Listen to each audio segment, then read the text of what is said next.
we chake ban lor ana jan den chanko ran eten din diatot na der ka Ayom Thuonglual Ayom Anyieth erana dol ko ay yom ran tong victim ke tong pa ni Junub Sudan to ke chibenok ni early 1970s ne diat ke ne ke kon chen Hassan Bashir ke Minister of Defense cheneker chen be a victim ku kaset ke tene bana che ke daj ben yok yen biantin wenen yal to ke very kana hissing chatemba corrected ku yen yen ka to tene man ba ping because they talking ang yom ter ku kana chatemba clean up nang dier ju jaret ran tong en din chen che benok din tong en jam di da bar chu ko ba che ke alwela senabu lwela pandane ka wakwang rim kwa jama ai ngai no pande beliu juramok Hassan Bashir ngai no pande beliu juramok yene edin tonga ke Hassan Bashir ye Minister Defense Sudan kwa te war ka tong yen yom ken me pire benok kon jal chaket ku jal temror en ke bia tonde tong ko won ni ko na ko to Australia ka ni jawana rang won man awana rang Anyieth kwa Ayom Anyieth Ayom Thuonglual rang ye ker dier ke en ke una yom na ko to America ka ko na rang Anyieth kuna ko to Africa ka ni ma yola Ayom Thuonglual ke ka pan ayadul ke Ayom eran dire kenda reta dole. So dear Keke, enjoy them.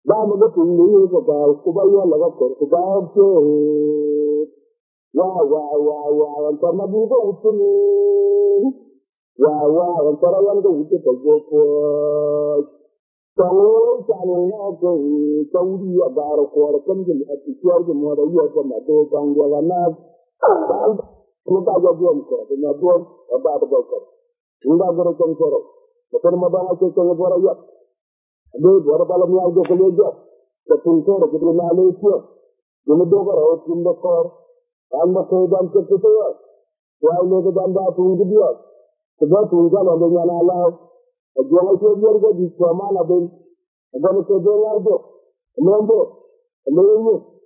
dua orang tunggu dia, itu agak berkau, saya sudah cakap orang, ini ada dua orang tunggu lagi, saya lagi ada dia macam, ada yang dua tunggu sini dok.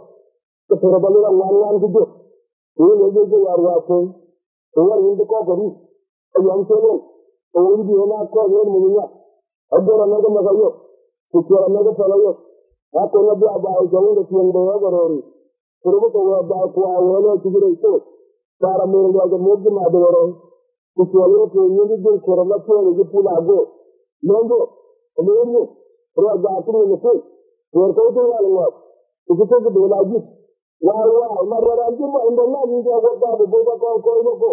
Kebahagiaan ni itu baru ni. Dah biasanya alia, kajim alia, ketuan alia, kemana alia. Jela wora sa je ko gida. Ni je ne to ko ko gida. Kuran de ko ne ni ji ko jinjo. Kuama la ni ko ko. Kuama la do ko ma la gan. Abu to ni ni ko da la ko ti. Maran ko ma ba bu ran ta ti ya. Abia ko ti ma ko la ta ti ro ko am chu ng ba di ya na do. Sabara ko no ron ko tu mo ko no ma da mo ro. Jang ko ma la ti wa ga do ja ko pa na na bia wa na ku ko ba yo.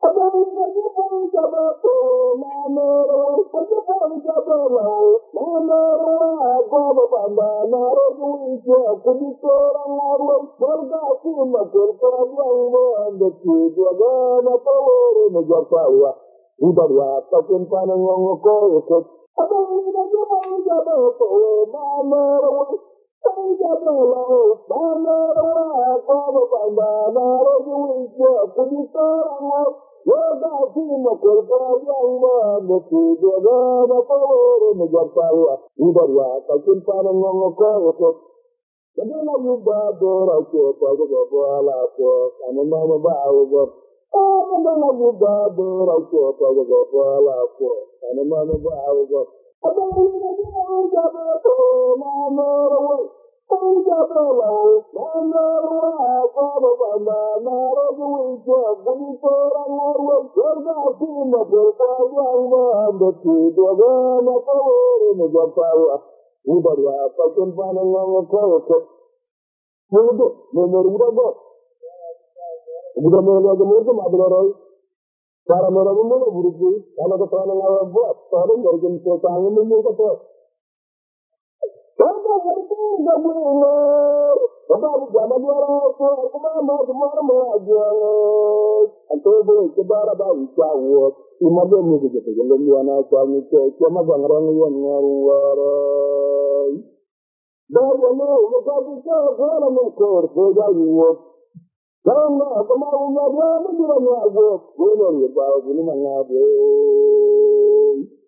Allah jaga sama kamu tadi itu berapa berpengaruh malu lawan dah berpengaruh belanja waram keluar ke tanah ke dia beruntung magab yang ada badal jangan mau keluar ke wana biar bawa gitu di tanah mau dapat bendubana tu orang jamar tawar aku anak ke di depan nang kinwong di bajong amor ke dia orang di tujurap Baba bana tahu tadi itu berapa berpengaruh walaupun dah Mereka belanja waran keluar ke tanah ke dia beruntung mabar nang ramba badal jangan nyal keluar ke wana biar bawa gitu di tanah mau dapat bengbukan itu orang jamar kawan war ke anak itu jangan nang kinwong di bajang amor ke dia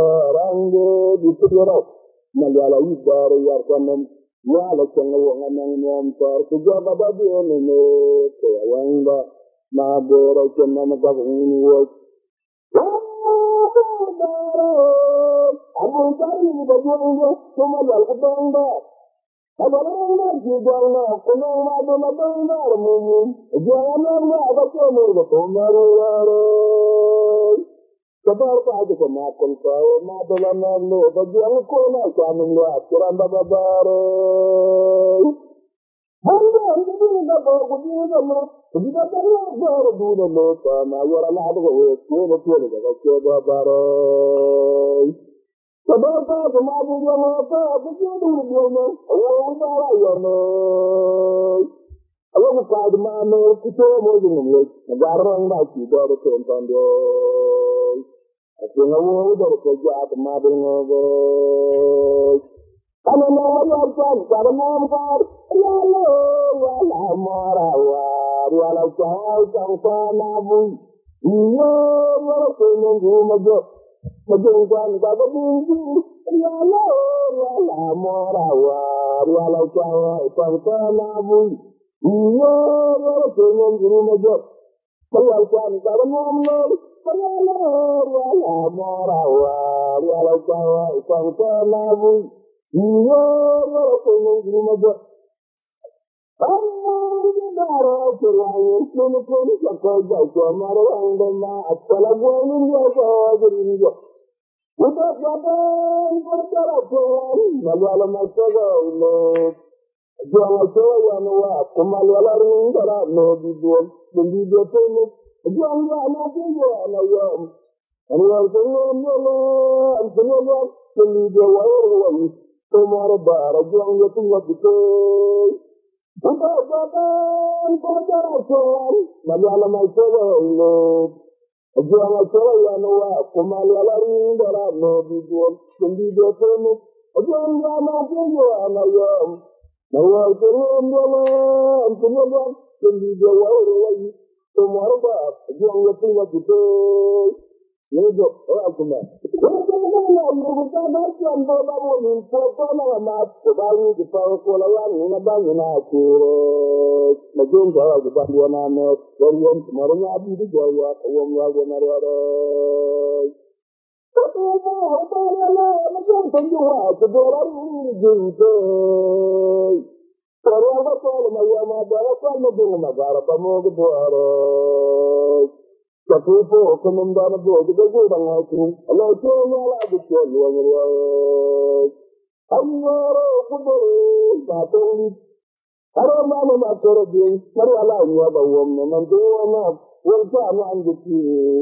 Berlalu awal baru aku nyala kotor, kebetulan kelai. Mengajar walau aku baru, untuk kebetulan dia. Jaga bawa kabar aku belum lala, lama bawa uang belum, ada sih yang gak kual, lama bawa uang belum lala. Nyar, malah baru, kalau dia belum, bantu baru. Kedam kira buat, dia anggap kita orang pun bama jenarolo, lalu ala bama ko. Wajah marbatu mago bertuah, kalau betul berbagai jiba mugabut tanah. Angkau bermau, kalau nyala kau, alun dulu kaya tuang abama, apa kau wana. Nyar, malah baru, kalau dia belum, bantu baru. Kedam kira buat, dia anggap kita orang pun bama jenarolo, lalu ala bama ko. Wajah marbatu mago bertuah, kalau betul berbagai jiba mugabut tanah. Angkau bermau, kalau nyala kau, alun dulu kaya tuang abama, apa kau wana. Anda mahu kita pada bingga macam mana begitu bang? Anda wala pada bingga macam mana? Harapnya ini wala ya ram kenyantin kesukaan nyantur. Ayam, ibanya juga kebayu aku jangan marah tu karena lepas itu saya. Ayam, tunggu dulu lagi. Cuma tunggu itu. Permalan cuma berkorne walau siap. Mereka berkorne, yara kena bagu. Lama betul ni sebab kubaya laga sebab tu. Wah, antar madu itu usun. Wah, antara yang itu usun terjopos. Kalau jangan nak kau dia baru kuara kembali asisiar semua dah ia kena tu tanggung jawab. Kita jawab kenyataan apa doktor. Kita gerakan koro. Doktor madang aku cakap orang ya. Dia orang kalau ni ada kerja. Kepuncak kita Malaysia. Jadi doktor orang doktor. Anda sedang cakap ya. Wah ini kita dah tunggu dia. Kita tunggu kalau dia nalar. Jangan sebiar ke di mana pun. Jangan sebiar lagi. Ini dua orang sendiri itu agak berkau. Kalau itu kan orang ini ada kedua orang lagi. Kalau kita mau berjuang macam, ada yang dua kedua ini dua. Kita balik lang juga. Ini lagi je apa? Orang ini kau beri. Yang sebelum. Orang ini nak kau yang mana? Ada orang yang nak kau. Kita orang yang salah. Aku nak buat apa? Jangan dia yang doa berori.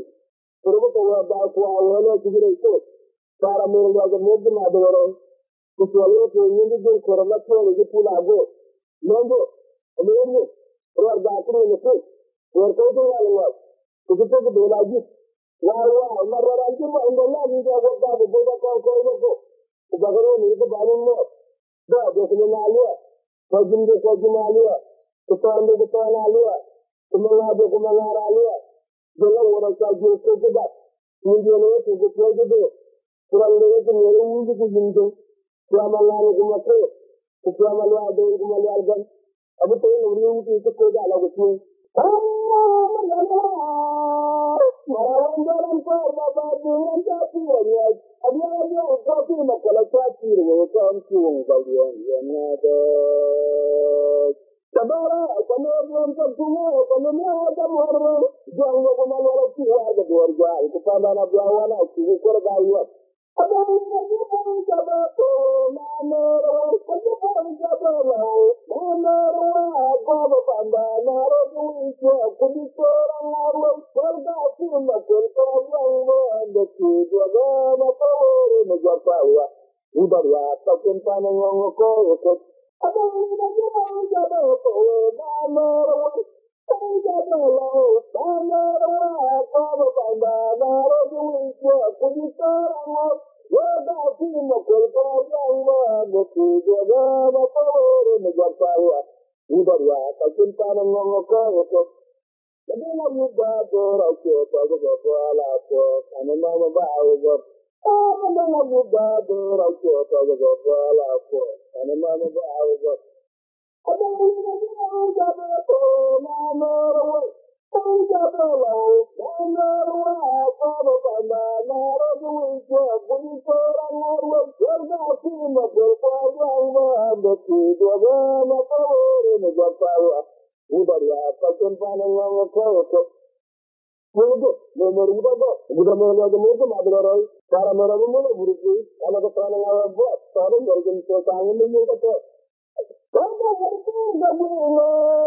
Bapak jangan marah, kemana aja.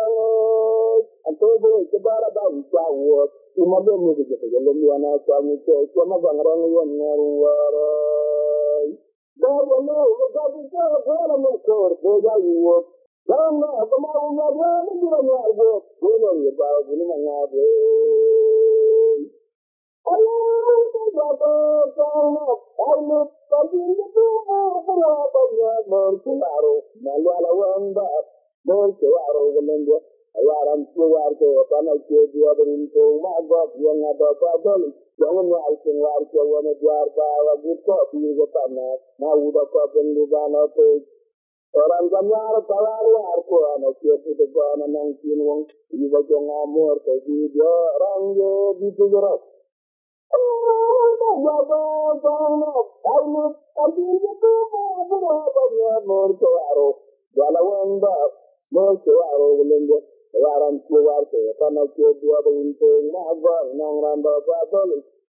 jangan alkin warga wana biar bawa buta biru tanah mau dapat pendudana tu orang jamar tawar ko anak dia itu gana nang kinwong iba jong amor ke dia orang je ditujur Nagala ibar yarkanen wala changa wanganang nyamtar kujaba babu nene kayanga mabora chana magawini wak abun kari bajuanga kumayal kutanga abaranga jiganga kuno madona tanga mumun jana na abakono bakomaro kabar kaje ko makon pao madala na lo bagyang ko na kanung lo aturan babare banga hindi na ba gudi na mo hindi na ba baro du na lo ta na yara na do ko ga ko babare kabar ka ko madu na mo ta bu du mo o ba ya no ayo ka de ma no kito mo ni mo garang na ki do ko entando Aku ngawu dari kerja kemarin ngawu. Kamu mau apa? Kamu mau apa? Ya lo, wala marawar, wala kau sana bu. Iya, wala pengen rumah jo. Majukan kau bunyi, Yala yala mora wa yala chawa pangta na bu. Iyo yo kenyan guru majo. Kariya kwani karamam no. Yala yala mora wa yala chawa pangta na bu. Iyo yo kenyan guru majo. Amma dara kiraye kunu kunu sakja jamara andama akala gwani ya sajri. Udah jalan perkara jalan, malah masalah lo. Jangan jalan wah, kemaluan orang lo dijual, dijual pun. Jangan nanti jalan ayam. Ayam semua dijual wah. Tomorrow bara jangan tunggu kita. Udah jalan perkara jalan, malah masalah lo. Jangan jalan wah, kemaluan orang lo dijual, dijual pun. Jangan nanti jalan ayam. Mawar keruan jalan, jalan, dijual orang. Tomorrow bah, jangan tunggu kita. Jangan bukan macam bola foto nama sedang kita kolayan dengan banyak aku. Macam jauh di bantuan anak, orang kemarin ada di jaya, orang lagi nara. Macam penjual sebarang ini juga. Orang betul macam ada apa macam negara kamu betul. Ketua Kementerian Pertanian juga dengan itu. Allah Taala betul yang riak. Allah betul datang. Kalau mana macam itu, kalau Allah yang bawa nanti orang sama anggiti. Kalau mana orang bawa punya lekor, betul betul. Mengajar orang jangan suatu orang untuk betul betul. Jaga bogo pagana aku belo lala ya ma be ya wong belo itu sih yo wong gana kwal ya ma be ya wong belo lala nara malala goro para ma be ya no bam tiar baro bam tiar ro buar ya anga ko para ko ndama nara lo malala kana ko Oke, marbot batu, kalau betul betul kita mudah Kalau bermau, kalau nyara kau, amun dulu kaya pelan apa apa kau wana. Anda malu kita tak bingga macam mana bingga, anda malu tak bingga macam apa. Ini malah ya ramai kenyakin sekitar yang kurang kecanya jalan cepat. Anda mau malu itu kemarin. Semua malu itu dengan kamu jadi balu nada mau dia marfong dalam. Malu baru, kalau baru ada lo, bantuan baru, bantuan baru. Yang betul barang itu tidak mau dengar lo, malu apa anak. Oke, malu ada di bawah, kalau betul kalau kita bagus Angkot barmo, wala nyara po, ano hindi ko yo, yang apa na, apa ko na ruwana. Aja mo po, ano ba mo na para, ano ba ka dito. Wala puro ka po na, dahil mo pa mara pangajuan mo, kalau kumarna kama pansinyo. Ano ba kurmara mo para gando, kasi malayo kita pa na pangadi. Kaya nila na do, wala ka gando, loga ko pa pala ni ko, bala ba ko logo na para para. Ano siniba, ano siniba, ano siniba, ano siniba. Itu hanya nama kan kenawan jawa sahabat para buat kalau diario buat siapa tu jadi negara Allah jangan jadi jaban negara Allah tiba Allah tiba Allah tiba Allah tiba itu hanya nama kan kenawan jawa sahabat para buat kalau diario buat siapa tu jadi negara Allah jangan jadi jaban negara Tuwaru ya maji kare chola karma wati ato yo yatina dakwa jama chojo jato jama chojo jabon ngablo jama chojo yatin ngablo Mula kar ba kina ya mana kar ba ni mujara mono narko Tawara na uwa rampolan ko dulu para akarma bidaya orang ke yang apa beraya apa kual ni do Allah wujud di dalam bang betul kau biar baik saya anu dah biar marwan karena kau ni tadi siapa mempunyai banyak siapa sama ibu tu wajib nawang apa dulu ayo itu marah kalau boleh sambil kata ni alat ini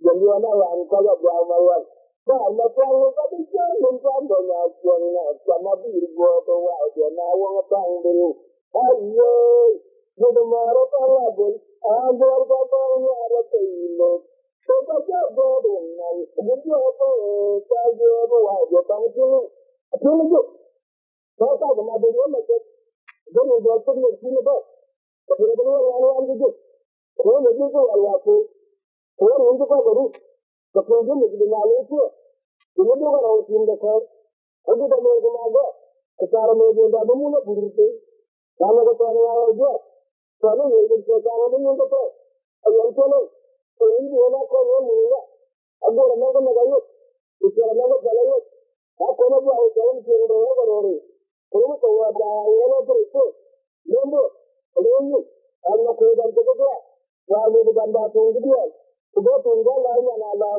Ajar pun mereka di mana ada. Yang itu loh. Lalu, bawa orang jatuh itu. Warga juga orang. Itu tu beda lagi. Mengarah dulu. Itu di mana itu. Ini dua orang tim dekat. Lalu, bawa mengarah tanah dulu. Bawa di mana dia. Sekarang di tanah dia. Kajim dia.